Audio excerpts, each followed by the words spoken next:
Welcome to OmniView, episode 123 for July 25th, 2026. Multiple perspectives, one briefing.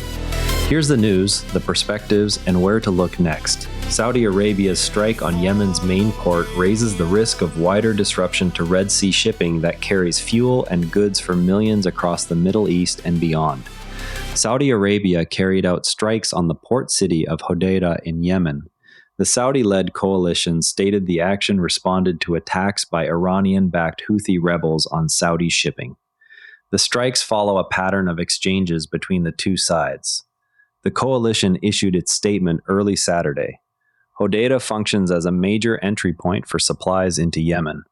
The Saudi-led coalition views the port as a critical supply route for Houthi forces. It argues that hitting it is necessary to protect commercial vessels in the Red Sea. Iranian officials and Houthi statements frame the strikes as an escalation that endangers civilian infrastructure and deepens foreign involvement in Yemen's civil war. Shipping companies and governments that rely on the route have noted potential delays in fuel and container traffic. The scale of any immediate effect remains unclear from initial reports.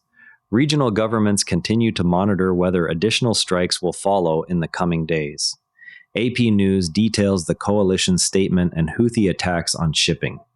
Shifting now to protests in India. Thousands of young people have joined street demonstrations across India while also posting memes, parody videos, and jokes targeting Prime Minister Narendra Modi on social media. The protests combine traditional rallies with online satire. The content has spread rapidly through digital platforms. Organizers describe the humor as a way to reach younger voters and keep pressure on the government without immediate confrontation. Government supporters see the approach as disrespectful to national institutions and argue it distracts from policy debates. Observers note that both the street actions and the online content have spread rapidly. Their long-term effect on political support is not yet measured. The combination of physical gatherings and digital posts allows the demonstrations to reach audiences inside and outside major cities. AP News reports on the combination of rallies and social media content. Next, a change at the International Criminal Court. The International Criminal Court has removed Karim Khan from his post as chief prosecutor following allegations of sexual misconduct. The court announced the decision without detailing further steps at this stage. The removal centers on claims of misconduct raised internally. Court officials emphasize that the removal reflects the institution's commitment to internal standards and accountability for its own staff. Some governments and legal groups that have worked with the ICC welcome the move as necessary to maintain credibility in ongoing cases. Others, including voices from countries under ICC scrutiny, question whether the process was transparent enough and whether it affects pending investigations. The decision leaves the court's prosecutorial office without its previous leadership while cases continue. BBC News covers the removal announcement and allegations. Meanwhile, wildfires continue near Madrid. Wildfires burning near Madrid have been described by a senior official as impossible to control under current conditions. High winds are expected to complicate firefighting efforts in the coming days. The fires have prompted assessments of available resources. Spanish authorities have focused on evacuation orders and resource allocation to protect populated areas. Local residents and regional governments stress the immediate need for more equipment and personnel. Meteorological reports highlight the role of dry conditions and wind in the fire's spread. Forecasts indicate little short-term relief. Officials continue to track how shifting wind patterns may affect containment lines around the capital region. BBC News provides live updates on the Madrid area fires. Reuters notes wind forecasts and official assessments. In technology developments, NVIDIA and South Korea's SK Group have announced a joint plan for AI data centers valued at more than $500 billion. The initiative includes a memory chip partnership. It covers construction and technology supply over multiple years. The partnership focuses on memory components needed for large-scale AI systems. The companies present the project as a response to growing global demand for AI infrastructure.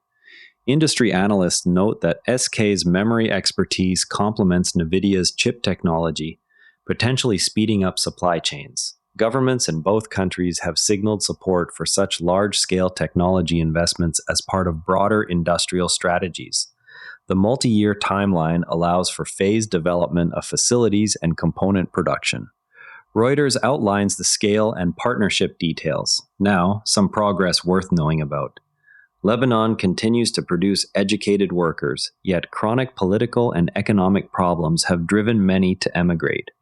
Recent discussions have focused on creating conditions that would allow more of them to build careers inside the country. The country's universities and training programs continue to generate skilled graduates. Lebanese institutions and diaspora networks point to the country's universities and professional training as sources of talent that could support domestic recovery if governance improves. International organizations have noted that reducing emigration would require steady progress on basic services and security. The main complication remains the slow pace of political reforms needed to retain that talent. Efforts to address these issues center on improving everyday governance and economic stability. The Economist examines the link between governance and retaining skilled workers. Now, to really understand this story, there's something most coverage leaves out. Most coverage of an ICC prosecutor's removal treats it as a simple personnel decision. Yet the court structure gives the Assembly of States Parties, the body of member countries, the formal power to remove the prosecutor through a 2/3 vote after an independent review. The process begins with an internal investigation by the court's disciplinary mechanisms. It then moves to the Assembly for a final decision. This creates multiple layers that aim to balance independence with oversight. This setup was written into the Rome Statute to prevent any single government from easily sidelining a prosecutor. It also means removals can take months and require broad diplomatic agreement. The Rome Statute established these steps in 1998 when the court was created. It drew on lessons from earlier tribunals where political pressure had interfered with prosecutions. Knowing this, when reports describe a removal as sudden or politically driven, readers can check whether the Assembly vote and the underlying investigative report have been made public. The Assembly's role ensures that no one country can act alone. This protects the court's independence while still allowing accountability when evidence of misconduct emerges. The concrete detail to verify next time is whether the Assembly has published the timeline and vote tally for the removal. Checking the official record also reveals how many states participated in the decision and whether any formal objections were recorded during the process. If you want to go deeper on the Saudi-led strikes in Yemen, compare how AP News and BBC News are covering it. You will see two different frames on the same facts. Tomorrow, watch for whether the Assembly publishes the full timeline and vote tally on the prosecutor removal. That's Omni View. The news can feel heavy, but understanding what's actually happening and what's being done about it beats doom scrolling every time. Stay curious, pick one story from today and read it from a second outlet you don't usually open. If balanced perspectives are valuable to you, share this with a friend and subscribe wherever you listen. See you tomorrow, and if you'd rather watch than listen, find us on YouTube at Nara Network. Links in the show notes. This show comes to you from the Nara Network. If you want another sharp daily briefing, Unintended Consequences has you covered. True stories of good intentions that backfired. All our shows are free at naranetwork.com.